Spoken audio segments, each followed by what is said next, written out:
جناب ڈاکٹر سلطان عارفین آپ سے درخواست کرتا ہوں کہ آپ تشریف لائیں اور ملفوظات عالیہ سے ہمارے قلوب و اذہان کو منور فرمائیں۔ نعرہ تکبیر، اللہ اکبر، نعرہ رسالت، یا رسول اللہ، نعرہ رسالت، یا رسول اللہ، علماء اہل سنت زندہ باد۔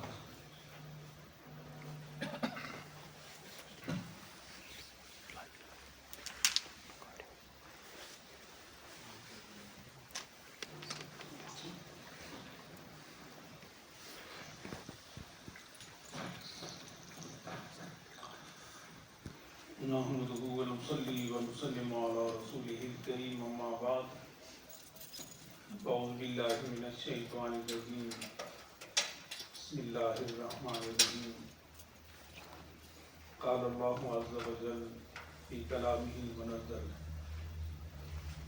یا ایھا الناس اعبدوا ربکم الذی خلقکم والذین من قبلکم لعلکم تتقون۔ صدق اللہ العظیم وصدق رسوله النبی الکریم الامین ونحن على ذلك لمن الشاهدين والشاكرين والحمد لله رب العالمين۔ ان الله وملائكته يصلون على النبي يا ايها الذين امنوا صلوا عليه وسلموا تسليما۔ اللهم صل على سيدنا ومولانا محمد وعلى ال سيدنا ومولانا محمد وبارك وسلم عليه صلاة والسلام عليك يا رسول الله وعلى آلك وأصحابك یا امام الاولین آخرین۔ انشاءاللہ برادران اسلام، برادران طریقت، سامعین حاضرین،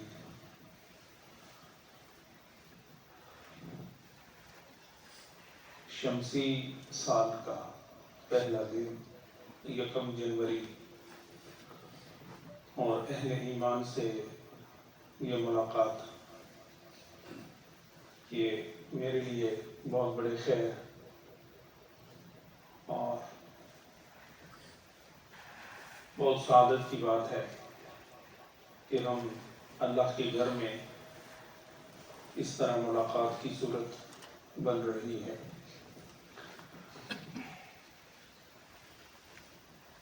مسجد کے امام و خطیب حضرت علامہ حافظ سعید ہاشمی صاحب اور ممبر کی رونق علامہ حافظ اکرم صاحب، دیگر تمام منتظمین، میں دل کی گہرائیوں سے شکریہ ادا کرتا ہوں کہ یہاں ممبر پر کچھ کہنے کا موقع مجھے میسر آیا۔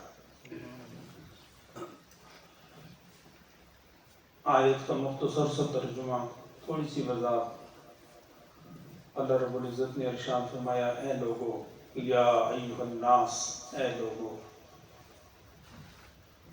اعبدوا ربکم الذی خلقکم والذین من قبلکم لعلکم تتقون۔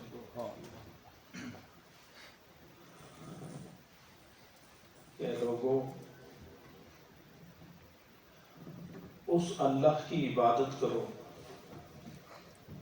جس نے تمہیں پیدا کیا اور تم سے پہلے لوگوں کو پیدا کیا۔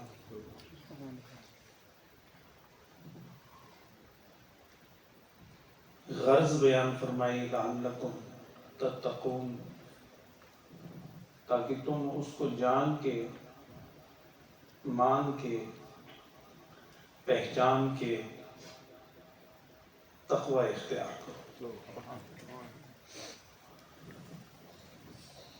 گویا اس آیت کریمہ میں مخلوق خدا کو اللہ کی جانب موڑنے، اسے سمجھنے اور اس کی عبادت کرنے کا اس میں اسے حکم دیا گیا ہے کہ تمہارا خالق کوئی اور نہیں، تمہارا مالک کوئی اور نہیں، تمہیں پیدا کرنے والا بھی وہی ہے، تمہیں رزق دینے والا بھی وہی ہے، تمہیں روز اول سے لے کر مرتبہ کمال تک پہنچانے والا بھی وہی ہے، تمہارا رب بھی وہی ہے۔ وہ احد ہے، صمد ہے، وہ لم یلد ولم یولد ہے، وہ لم یزل ولا یزال ہے۔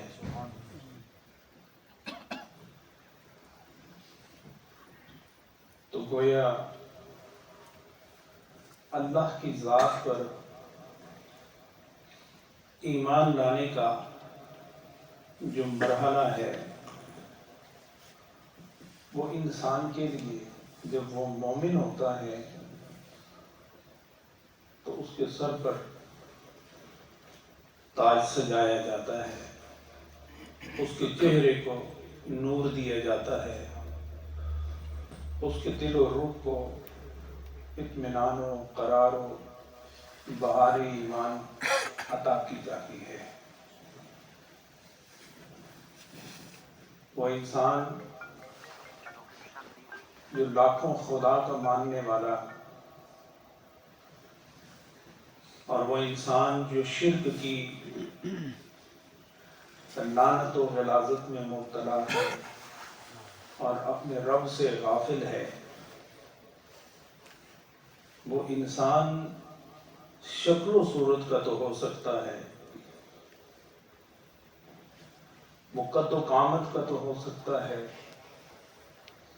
لیکن شعور کے اعتبار سے وہ اتنی ڈارکنیس میں ہے کہ قرآن کہتا ہے اولئک کالانعام بل ہم اضل، کہ انسان ہو کے بھی اپنے خالق کو نہ پہچان سکے، خالق کو نہ مان سکے، فرمایا وہ چوپایوں، مویشیوں، جانوروں سے بھی بدتر ہے۔ تو ہم اللہ پاک کا شکر ادا کرتے ہیں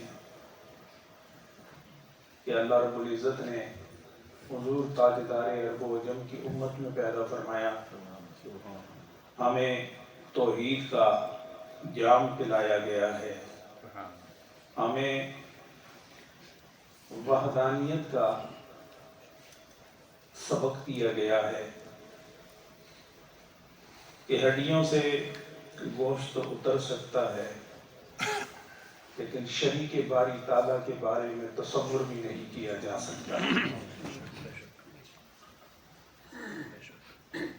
اللہ رب العزت نہ اس کی ذات میں کوئی شریک ہے، نہ اس کی صفات میں کوئی شریک ہے۔ وہ ازلی ہے، وہ ابدی ہے، وہ اول ہے جس کی ابتدا کی کوئی معرفت نہیں، وہ آخر ہے جس کے آخر کا کوئی علم نہیں۔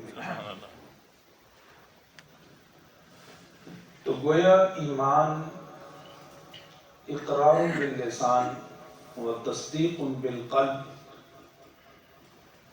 کا عملی مظاہرہ کہلایا جائے گا۔ ایک مومن، ایک مسلمان پھر زبان سے ہی اللہ کی وحدانیت کا اقرار نہ کرتا ہو بلکہ اس کے ایمان اور اس کی تکمیل و تجمیل کے لیے اور ظاہر و باطن کی تنویر کے لیے وہ دل کی گہرائیوں سے بھی اس کی وحدانیت کا اقرار کرے، تصدیق کرے، اور زبان سے بھی وہ اس کا اقرار کرے۔ گویا مومن اور مسلم ظاہراً بھی موحد ہوتا ہے اور باطناً بھی موحد ہوتا ہے۔ اس کی ظاہری پوزیشن باطن سے جدا نہیں اور اس کا باطن اس کے ظاہر سے جدا نہیں۔ گویا مومن مخلص ظاہراً بھی کسی کو خدا کا شریک نہیں ٹھہراتا اور باطناً بھی کسی کو خدا کا شریک نہیں ٹھہراتا۔ وہ اپنی سوچ میں، وہ اپنی فکر میں، وہ اپنی افکار میں، وہ اپنے کردار میں، وہ اپنے معیار میں، وہ یمین و یسار اور قدام و خلف میں، بلکہ اس سارے جہان میں، بلکہ دو جہان میں، بلکہ اس سے بھی ہٹ کر وہ کسی کو بھی خدا کا شریک نہیں ٹھہراتا۔ وہ اس ایک کے سامنے اپنے ماتھے کو ٹیکتا ہے جس ذات احد اور جس ذات لم یلد ولم یولد نے اس کو تخلیق فرمایا۔ سبحان اللہ۔ یہ مومن کا معراج ہے، اور آپ کم و بیش 1,24,000 انبیاء و مرسلین کو یہی پیغام لاتے رہے، اور کسی کتاب میں یہ ثابت نہیں کہ انبیاء نے دعوت توحید میں ایک بال کے کروڑویں حصے کے برابر بھی توحید میں ذرا برابر بھی کوئی فرق بیان کیا ہو۔ حضرت آدم سے لے کر ہمارے اور آپ کے آقا جناب محمد رسول اللہ صلی اللہ علیہ وسلم، ہر نبی نے اللہ رب العزت کی وحدانیت اور اس کی توحید کو منہ بھر کے بیان کیا ہے، اور یہی ہر نبی کا مزاج رہا، اور اس کے دعوت کا اور دین سماوی کا جو بیک بون کی حیثیت رکھتا ہے وہ توحید باری تعالیٰ۔ اللہ رب العزت کی ذات اور اس کی صفات کوئی شریک نہیں ہے۔ اس کا مفہوم کیا ہے؟ میں لمبی بات میں اس لیے نہیں جاتا کہ ادق مشکل ترین بات کرنے میں کوئی حرج نہیں، لیکن سمجھنے میں حرج واقع ہو سکتا ہے۔ ادق بات کرنے میں حرج کوئی نہیں، لیکن سمجھنے میں حرج واقع ہو سکتا ہے۔ اللہ اپنی ذات میں کسی کا محتاج نہیں۔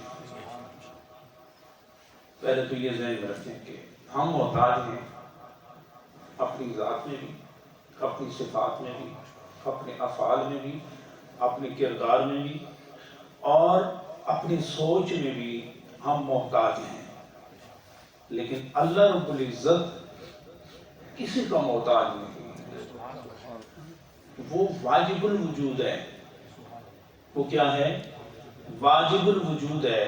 اور واجب الوجود کا مطلب کیا ہے؟ کہ واجب الوجود کا مطلب یہ ہے کہ وہ ایسی ذات ہے کہ اپنے ہونے میں کسی کا محتاج نہیں۔ وہ حی ہے، زندہ ہے، تو اپنی ذات سے حی ہے، اپنی ذات سے زندہ ہے، اسے زندہ رہنے میں، زندہ ہونے میں کسی کی احتیاج نہیں ہے۔ وہ قیوم ہے، قائم رہنے میں وہ کسی کا محتاج نہیں ہے۔ جب سے قائم ہے از خود قائم ہے، اور جب سے حی ہے از خود حی ہے۔ تو حی قیوم، اور اس کے وجود میں جو ذات ہے وہ از خود اپنی ذات سے موجود ہے۔ اگر یہ کائنات ہے، شش جہات ہے، تو اس سے ثابت ہوتا ہے کہ اللہ رب العزت کا وجود ہے اور اس کا پایا جانا واجب ہے۔ لو کان فیہما آلہۃ لفسدتا، اگر اس آسمان و زمین میں ایک سے علاوہ خدا ہوتے تو پھر یہ دونوں آسمان و زمین اپنی اصل حالت پر برقرار نہ رہتے۔ تو اگر یہ برقرار ہے تو ماننا پڑے گا کہ وہاں کوئی اور خدا نہیں، خدا واحد ہے، احد ہے، صمد ہے، لم یلد ولم یولد ہے۔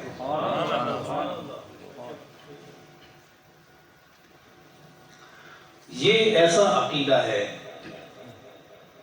جو بندے کو مخلد فی النار نہیں رہنے دیتا۔ مخلد فی النار کا مطلب یہ ہے کہ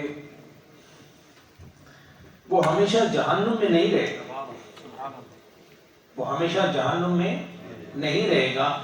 اعمال بد کے ماشاء اللہ خلیفہ صاحب، ماشاء اللہ تشریف لا رہے ہیں احباب، لیکن بات آپ کے سامنے رکھنا چاہتا ہوں. مخلد فی النار کفار، مشرکین جو اللہ کے ساتھ غیر خدا کو اس کا شریک ٹھہراتے ہیں. جیسے مشرکین مکہ،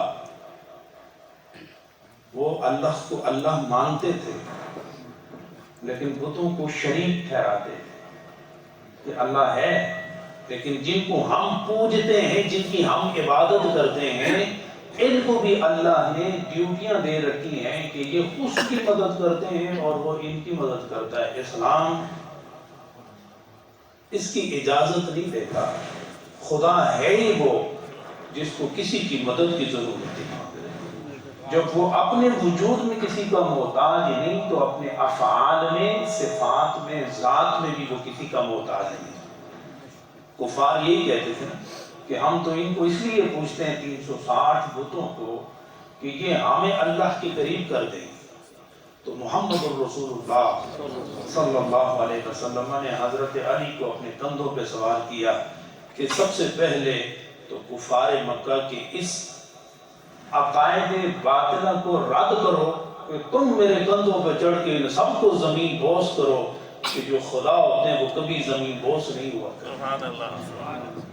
تو گویا شرک کی جڑ جس نے بنیاد سے ہی نکال دی وہ جناب محمد رسول اللہ صلی اللہ علیہ وسلم. بعض لوگ کہتے ہیں کہ یہ شرک وہ شرک، تو میں انہیں حضور صلی اللہ علیہ وسلم کا یہ فرمان پیش کرتا ہوں کہ جس نبی نے، جس کی مثل قیامت تک نہیں آ سکتی، اس نبی نے اپنی امت کے جڑوں سے شرک کو نکال دیا.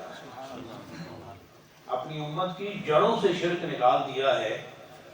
اب جس درخت کو جڑ سے، جن جڑی بوٹیوں کو جڑ سے نکال دیا جائے وہ دوبارہ نہیں اگا کرتی. تو فرمایا وہ مسلمان جو مجھے دیکھ کے مسلمان ہوئے، وہ صاحبان ایمان جو مجھے دیکھ کے ایمان لائے، ان کی جڑوں سے ہم نے شرک کو نکال دیا ہے. اب ان کی نسلیں قیامت تک چلتی رہے گی، ہر نسل آتی رہے گی، ہر فکر آتی رہے گی، لیکن جس شرک کو حضور صلی اللہ علیہ وسلم نے جڑ سے نکال دیا ہے اب اس امت میں کبھی شرک داخل نہیں ہوگا. حضور صلی اللہ علیہ وسلم نے ارشاد فرمایا مجھے اس بات کا خوف نہیں کہ میری امت شرک میں مبتلا ہو، کیوں کہ میں نے ان ہاتھوں سے شرک کو وہاں سے دور کر دیا ہے.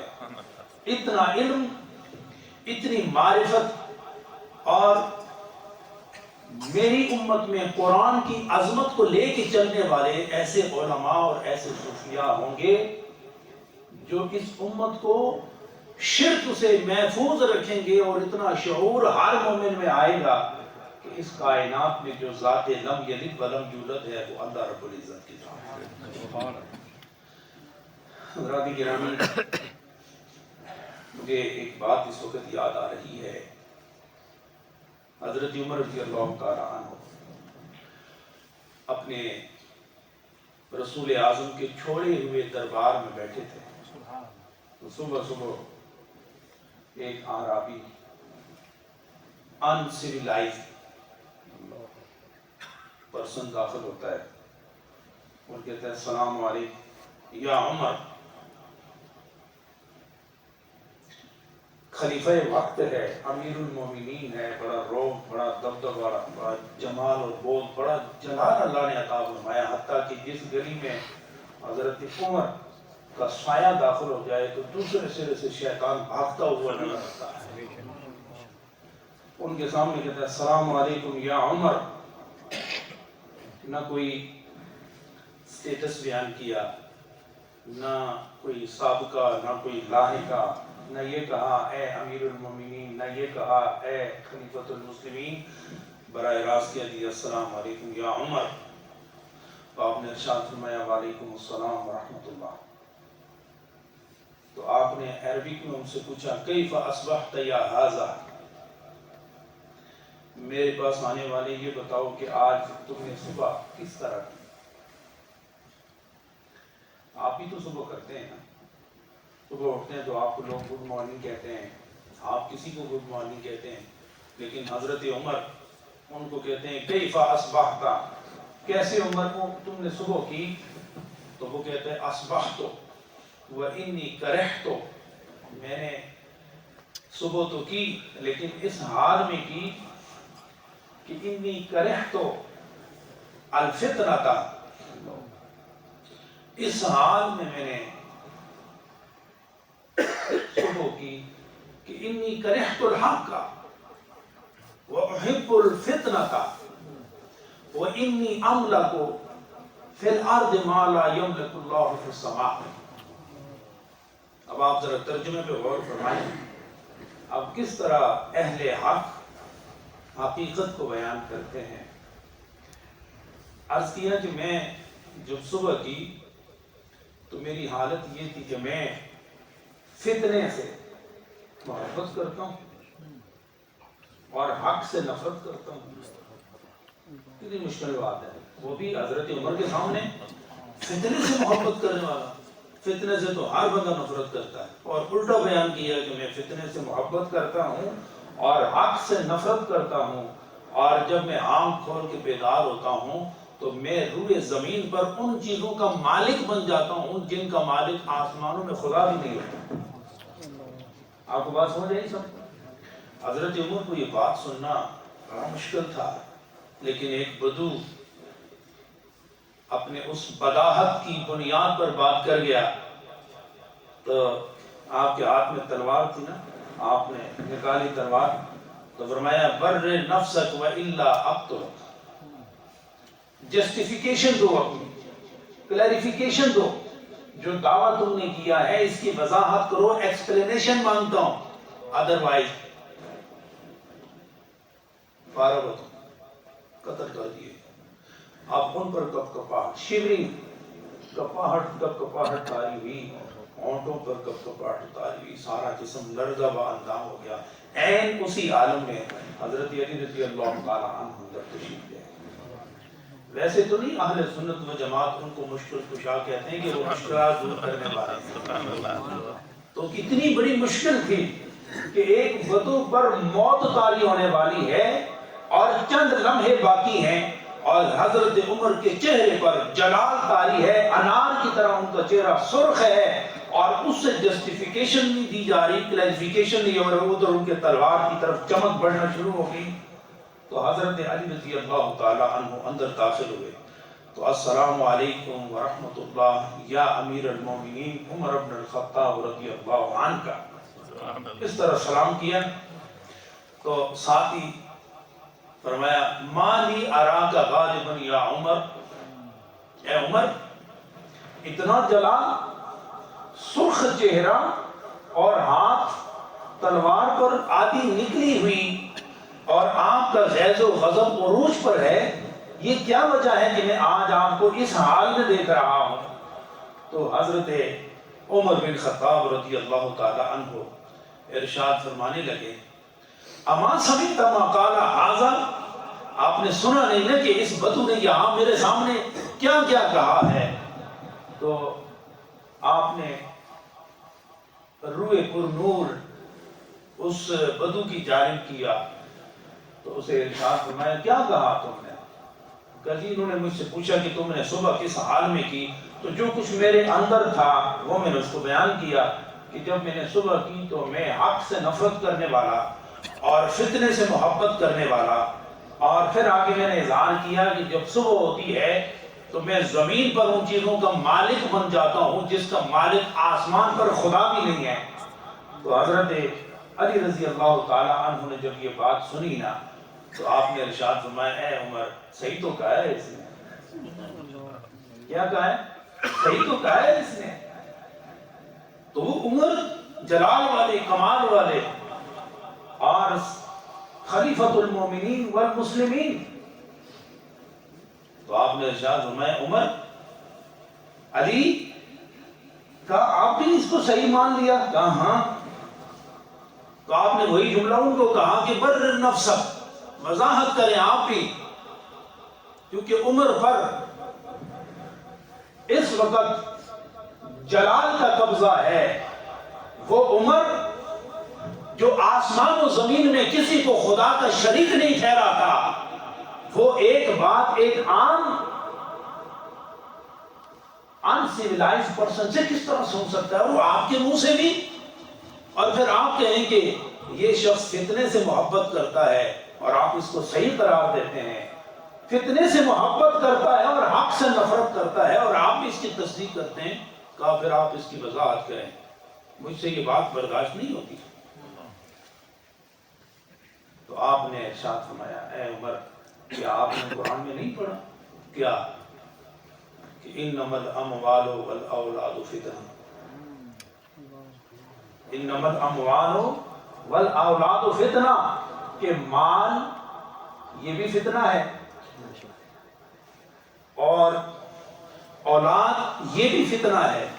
تو مجھے بتاؤ کون شخص ہے جو مال سے محبت نہیں کرتا؟ کون ہے جو ہو باپ اور اپنی اولاد سے محبت نہیں کرتا؟ تو گویا مال بھی فتنہ ہے اور اولاد بھی فتنہ ہے۔ جو مال کا طالب ہو وہ مال سے محبت کرتا ہے، اور جو ہو باپ تو وہ اپنی اولاد سے محبت کرتا ہے۔ یہ بات اس نے صحیح کی تو آپ نے ارشاد فرمایا اے بدو کیا تیری یہی مراد ہے؟ تو وہ وہاں سے ہاتھ بلند کر کے کہتا ہے ھذا الذی کنت اردتہ، جو حضرت علی نے ارشاد فرمایا یہی میری مراد ہے، یہی میری مراد ہے۔ تو اس نے جو کہا کہ میں حق سے نفرت کرتا ہوں، کیا یہ بات بھی صحیح ہے؟ تو حضرت علی نے ارشاد فرمایا ہاں یہ بھی صحیح ہے۔ کہا پھر بتائیں کس طرح صحیح؟ کہا حق سے اس نے مراد موت مراد لی، حق سے اس نے کیا مراد لی؟ موت، اور موت سے اس نے اپنی طبع اور اپنے مزاج اور اپنے لیول کے مطابق بات کی ہے۔ کچھ لوگ ہیں جو موت سے محبت کرتے ہیں اور کچھ لوگ ہیں جو موت سے محبت نہیں کرتے، تو اس نے اپنے لیول کے مطابق کہا کہ میں موت سے محبت نہیں، موت سے نفرت کرتا ہوں۔ تو یہ بات اس نے صحیح کی ہے۔ کیا اے بدو یہی تیری مراد ہے؟ تو اس نے چھلانگ لگا کے کہا علی آپ ہی ہیں جو میری اس کیفیت کی صراحت بیان کر رہے ہیں، میری بھی یہی مراد ہے، اس سے کوئی اور مراد نہیں۔ تو حضرت عمر نے ارشاد فرمایا جو میرا آج کی گفتگو کا مقصد ہے جو آپ کے سامنے رکھا، یہ تو اس نے کہا ہے کہ میں جب صبح کرتا ہوں تو میں زمین میں ان چیزوں کا مالک بن جاتا ہوں جس کا خدا آسمان میں مالک نہیں۔ حالانکہ میرا اور آپ کا عقیدہ ہے کہ اللہ تعالیٰ آسمانوں کا بھی مالک ہے، زمینوں کا بھی مالک ہے، اور جو کچھ اس کے درمیان میں ہے اور جو آنے والا ہے، خدا ہر چیز کا مالک ہے، ایک ذرے سے لے کر ایک پہاڑ تک اور ایک قطرے سے لے کر ایک ستارے تک اور شمس و قمر، یہ سارے ہست و بود کا خدا مالک ہے۔ اور یہ کہہ رہے ہیں کہ میں مالک بن جاتا ہوں جس کا خدا آسمانوں میں مالک نہیں، یہ اس کی کلیریفیکیشن کیسے ہوتی ہے؟ تو قربان جائیں علی، پکارو تو بھی مشکل حل کرتے ہیں، بلاؤ تو بھی مشکل حل کرتے ہیں۔ تو اس کا کیا مطلب ہے؟ تو حضرت علی رضی اللہ تعالی عنہ ارشاد فرماتے ہیں عمر یہ تو بڑی واضح بات ہے، یہ تو بڑی آسان بات ہے۔ کہا پھر علی آپ ہی بتائیں کہ وہ کیسے ہے آسان؟ کہا اللہ نے قرآن میں نہیں ارشاد فرمایا قل هو اللہ احد اللہ الصمد لم یلد ولم یولد ولم یکن له کفوا احد؟ تو مزید وضاحت کریں۔ کہا اس شخص نے یہ کہا کیونکہ جب بندہ سو جاتا ہے نا، آپ بات سمجھا رہی ہیں نا، کہ بندہ جب سو جاتا ہے تو اس کا تعلق نہ ماں سے رہتا ہے، نہ باپ سے رہتا ہے، نہ اولاد سے رہتا ہے، نہ بیوی سے رہتا ہے، نہ بہنوں سے رہتا ہے۔ جتنے رشتے ہیں ان تمام رشتوں سے اس کا تعلق ٹوٹ جاتا ہے، ختم ہو جاتا ہے۔ لیکن جو ہی بیدار ہوتا ہے اسے ماں بھی نظر آتی ہے، اسے باپ بھی نظر آتا ہے، بیوی بھی نظر آتی ہے، بچے بھی نظر آتے ہیں، تمام رشتہ دار نظر آتے ہیں۔ کہا علی تھوڑی سی وضاحت اور کرو چونکہ قیامت تک یہ سوال اٹھے گا، اور میں چاہتا ہوں کہ علی اور عمر کے درمیان جب یہ مسئلہ اٹھا تھا تو عمر کے غیظ و غضب کو علی نے کیسے ٹھنڈا کیا تھا؟ وضاحت کریں اس کی، تھوڑی سی اور وضاحت فرمائے۔ کہا یہ شخص یہ بتانا چاہتا ہے کہ آسمان میں، زمینوں میں خدا کی نہ کوئی ماں ہے، نہ باپ ہے، نہ اولاد ہے، نہ بیٹی ہے، کچھ بھی نہیں ہے اس حوالے سے۔ خدا احد ہے، صمد ہے، لم یلد ولم یولد ہے، اور یہ شخص صبح جب جاگتا ہے تو اس نے اعلان کر دیا کہ آسمان و زمین میں خدا جس چیز کا مالک نہیں، اس نے اپنی بیوی اپنے بچوں کے ملکیت کا دعویٰ کر کے یہ ظاہر کیا کہ خدا آسمانوں میں بھی یکتا ہے، زمین میں بھی یکتا ہے، آسمان و زمین میں اس کا کوئی شریک نہیں۔ لہٰذا یہ عقیدہ ظاہر کرنا چاہتا ہے صبح صبح سویرے سویرے کہ سویا تھا تو اس حال میں، جاگا بھی اسی حال میں کہ میں اس ذات احد اور لم یلد ولم یولد کو احد بھی سمجھتا ہوں، لا شریک بھی سمجھتا ہوں، اول بھی سمجھتا ہوں، آخر بھی سمجھتا ہوں۔ مسئلہ کلیئر ہوا؟ تو وہ تاریخی جملہ جو حضرت عمر نے ارشاد فرمایا تھا وہ آج سمجھنے کو ملا کہ لولا علی لہلک عمر، کہ اگر آج علی نہ ہوتا تو عمر ہلاک ہو جاتا۔ کہا کیسے ہلاک ہوتا؟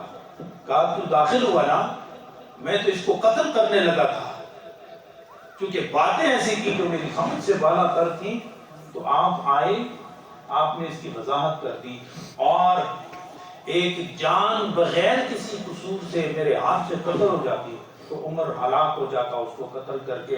تو اے علی، ہم صحیح معنی میں آپ کو مشکل کشا کہتے ہیں کہ عمر ہو، صدیق ہو، آپ تو مشکل کشا اس لیے سمجھتا ہے کہ اللہ نے اپنی قدرتوں کا مظہر ان بڑوں میں بھی آپ کو بنایا، چھوٹوں میں بھی آپ کو بنایا، کہ جس کی جو مشکل ہو جب آپ سامنے آئیں گے تو مشکل بھی دور ہو جائے گی اور حقیقت بھی سورج کی طرح سامنے آ جائے گی۔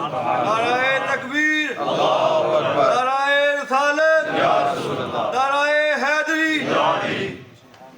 تو یہ مقام حضرت علی کو کیسے ملا؟ از خود تو وہ ایسے نہیں تھے، لیکن رسول اعظم جب ان کے لیے دعا کریں تو خدا اپنے قدرتوں کا مظہر کبھی صدیق کو بناتا ہے، کبھی عمر کو بناتا ہے، کبھی عثمان کو بناتا ہے، کبھی علی کو بنا دیتا ہے۔ حضرات گرامی، تو ثابت یہ ہوا کہ اللہ رب العزت احد ہے، صمد ہے، اس کا کوئی شریک نہیں، وہ اپنے کاموں میں بھی کسی کا محتاج نہیں ہے۔ ہاں کسی کو وہ قدرت دے دے اپنی مرضی سے تو وہ دے دیتے، لیکن وہ اس کی عطائی ہوگی، اس کی ذاتی نہیں ہوگی۔ میں یہ باتیں اس لیے بیان کر رہا ہوں کہ آج ہمارے نوجوان کچھ دہریت کی طرف جا رہے ہیں،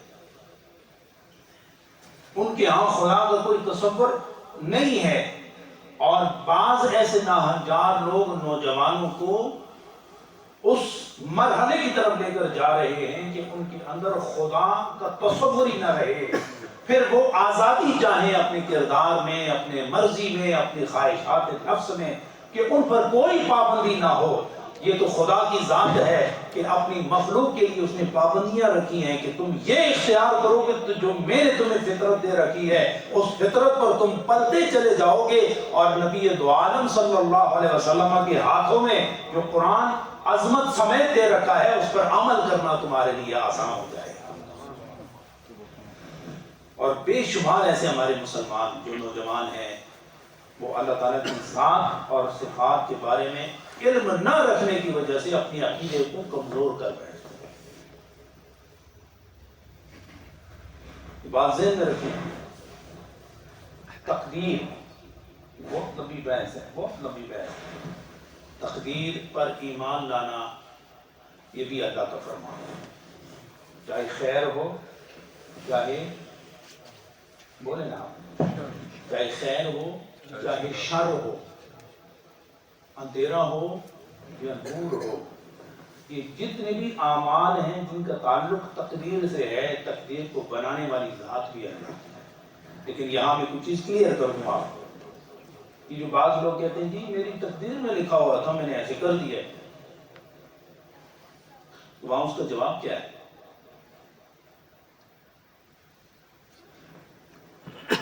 دائیں طرف جانا یہ نیکی کو ظاہر کرتا ہے، بائیں طرف جانا یہ گناہ کی طرف۔ تو اگر کوئی کہے جی میں اس طرف گیا ہوں تو میری تقدیر میں لکھا ہوا تھا، تو اس میں میرا قصور کیا ہے؟ کیونکہ اللہ نے لکھا ہوا تھا، اس لکھے پر میں گیا ہوں تو مجھے عذاب کیوں ہو؟ میں اگر بائیں طرف سے دائیں طرف جاتا ہوں تو تمہیں لکھا ہوا مجھے لے کے جا رہا ہے. تو میں اس کی لمبی ادب قسم کے مسائل کی طرف لے جانے سے پہلے انہوں نے پیر کرم شاہ صاحب کا نام دیا تو ان کی بات مجھے ذہن میں آئی, میں نے کہا میں وہی بیان کر دیتا ہوں. دورہ حدیث شریف کی کلاس ہے, آپ بیٹھے ہیں تو کسی نے اسی طرح کا سوال کر دیا کہ یہ جو قدرت ہے, تقدیر ہے, اس میں جو کچھ لکھا ہوا ہے یہی بندے کو مجبور کرتی ہے. جو نوجوان میرے سامنے بیٹھے ہیں, آپ بات سمجھ رہے ہیں نا, کیونکہ یہ سوال بھی اٹھایا جاتا ہے کہ تقدیر میں جو کچھ لکھا ہے یہی بندے کو مجبور کرتی ہے, یہ کرو, یہ وہ نہ کرو, وہ کرو, یہ نہ کرو, یہ تقدیر بندے کو مجبور کرتی ہے. تو یہ خدا کیسے حال ہوگا؟ کسی نے سوال کیا, پھر کرم شاہ صاحب علیہ رحمہ اللہ کروڑ رحمتیں ان کی قبر پر نازل فرمائیں. ایسے بے شمار طلبہ بیٹھے ہوئے آخری سال, تو آپ نے نا اس کو قریب بلایا, تو ویسے سامنے بیٹھے, آپ نے ایک قلم دیا, پرچی دی اور اس پر کچھ لکھا. کچھ لکھ کے نا تو آپ نے بڑے پیار سے پوچھا, علامہ صاحب میں نے کیا لکھا ہے؟ ہاشم صاحب بڑی مزے کی بات, بہت مزے, اور دل کو اس سے اتنا قرار ملتا ہے, اتنا قرار ملتا ہے کہ بندہ تقدیر کو ماننے کے لیے عقلاً بھی اور فعلاً بھی اور قلباً اور روحاً اس کو ماننے کے لیے تیار ہو جاتا ہے. آپ نے کوئی جملہ لکھا اور جملہ لکھ کے کاغذ پہ ایسے بند کیا, تو آپ نے ارشاد فرمایا علامہ صاحب یہ بتاؤ میں نے کیا لکھا؟ تو وہ آگے سے مسکرانے لگے. سمجھے؟ جیسے تم مسکرانے ہو نا, اس طرح انہوں نے مسکرانا شروع کر دیا. تو پھر اس کو اور آگے کیا نا, جب اس کو آگے بلایا نا تو آپ نے یہ ہاتھ اس کے سامنے کھولا تو اس پہ پرچی لکھی. پرچی تھی, پرچی پہ لکھا ہوا تھا علامہ صاحب ابھی تم مسکراؤ گے, ابھی تم مسکراؤ گے. تو واقعی مسکرا رہا تھا, آپ نے لکھا ہوا بھی تھا. تو جب آپ نے اس سے پوچھا کہ مجھے یہ بتاؤ, یہ میں نے لکھ دیا نا, تو کیا میرے لکھے نے تمہیں مسکرانے پر مجبور کیا؟ اس لکھے ہوئے نے کیا تمہیں مسکرانے پر مجبور کیا؟ تو نے کہا نہیں. کہا اگر میں لکھوں اور میرا لکھا ہوا تمہیں مجبور نہ کرے تو بے عین ہی اسی طرح خدا نے میں نے اپنے ناقص علم کے مطابق ایک تجزیہ کیا, کلیے جزئیے سالبہ مجبہ یہ سارے ملا کے میں نے نتیجہ نکالا کہ تمہیں میں بلاؤں اور سمجھاؤں, اور میں نے اپنی عقل کے مطابق لکھا کہ تم ابھی مسکراؤ گے, تم مسکرا پڑے. اگر میرا ناقص علم یہاں تک تمہیں پہنچا سکتا ہے تو جو ازلی عالم ہے, جو کسی کا محتاج نہیں, اگر وہ تمہاری تقدیر لکھے تو اس کی تقدیر تمہیں خیر اور شر پر کس طرح مجبور کر سکتی ہے؟ لہذا اللہ کا لکھا ہوا یہ اس کے علم کی بنیاد پر ہے. ہم پیدا بعد میں ہوتے ہیں, ہمارے پیدا ہونے کی خبر اس کو شروع سے ہے, کیونکہ پیدا ہی وہ کرتا ہے اور وہ یہ جانتا ہے میں اسے عقل دے رہا ہوں, اس عقل کی روشنی میں یہ دائیں طرف جائے گا, بائیں طرف جائے گا, خیر کی طرف جائے گا, یہ شر کی طرف جائے گا, یہ پب کی طرف جائے گا, یہ مسجد کی طرف جائے گا, یہ مشروب پیے گا, یہ شراب پیے گا, یہ اپنے اختیار سے پیتا ہے, اور ہم نے اس کو عقل دے رکھی ہے. وَهَدَيْنَاهُ النَّجْدَيْنِ, ہم نے دو راستے اس کے سامنے رکھ دیے ہیں کہ چاہے تو خیر والے راستے پہ چلے اور چاہے تو شر والے راستے پہ چلے.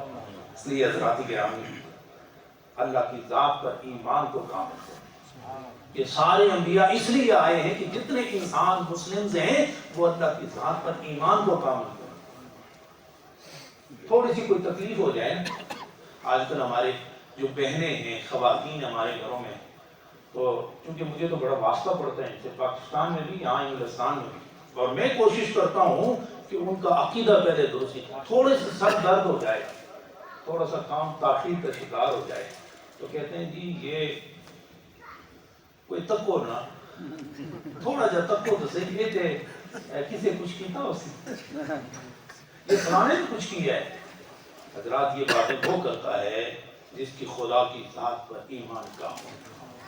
یہ بات ذہن میں رکھیں کہ کوئی کسی کو فائدہ نہیں پہنچا سکتا, کوئی کسی کو نقصان نہیں پہنچا سکتا جب تک خدا کی مرضی نہ ہو. اور یہ یاد رکھیں کہ جب تک خدا کی ذات پر ایمان کامل نہ ہوگا, ایمان کا فائدہ بھی آپ کو کامل نہیں ہوگا.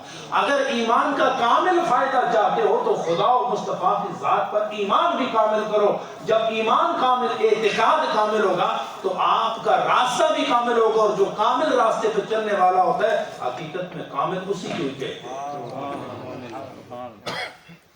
برادران اسلام، گھروں میں اپنی بیٹیوں کو، بیٹوں کو، بہنوں کو، ماؤں کو، والدین کو، بچیوں کو، بیویوں کو یہ بات سمجھانے کی کوشش کریں کہ اللہ کی ذات پر ایمان کامل کرو، ایمان کامل کرو. یہ کہتے ہیں نا یہ فلانے نے کر دیا ہے، تو یہ اللہ تعالیٰ کے عمل میں داخل ہونے کا دعویٰ کیا جا رہا ہے. لہذا ہم خدا کی طرف، یہ بھی ذہن میں رکھیں، ہم خدا کی طرف برائی کو منسوخ نہیں کر سکتے، کیونکہ اس کے شایان شان نہیں اس کے شان کے خلاف. ہم نیکی کو اس کی ذات کی طرف منسوخ کرتے ہیں. کیوں؟ اس لیے کہ اس نے ہمیں نیکی کی دعوت دی، نیکی کی توفیق دی، تو ہم اس کی توفیق سے یہ کام کر رہے ہیں. اور جب کوئی برائی سرزد ہو جائے تو اسے ہم اپنی طرف کرتے ہیں کہ یہ کام ہم نے اپنی مرضی سے کیا ہے، کیونکہ خدا برائی نہیں کرواتا. یہ بات ذہن میں آئی آپ کو؟ تو اللہ تعالیٰ ہم سب کو کامل عقیدہ توحید نصیب فرمائے. اور یہ کامل عقیدہ توحید اسے نصیب ہوتا ہے جو حضور صلی اللہ علیہ وسلم کی ذات، ان کی رسالت، ان کی نبوت پر کامل عقیدہ رکھے. کامل عقیدہ توحید بھی اسی کو ہی نصیب ہوتا ہے. اللہ پاک ہم سب کو خیر نصیب فرمائے. خدا ہم سب کو برائیوں سے محفوظ فرمائے. یہ جتنے بزرگ آئے اللہ تعالیٰ ان کی بزرگی میں، ان کی عمر میں، اور نوجوانوں کو اللہ تعالیٰ ہمت اور حوصلہ نصیب فرمائے، اور اسلام کے پیغام کو آگے پہنچانے کی اللہ انہیں سعادت اور توفیق نصیب فرمائے. وآخر دعوانا ان الحمد للہ رب العالمین. مختصر کرتے کرتے بھی کافی سارا وقت ہو گیا، میرا اندازہ نہیں تھا، لیکن یہ باتیں ہو گئی. اللہ تعالیٰ ہم سب کے لیے اسے ایمان کی پختگی کا باعث بنائے. وآخر دعوانا ان الحمد للہ رب العالمین.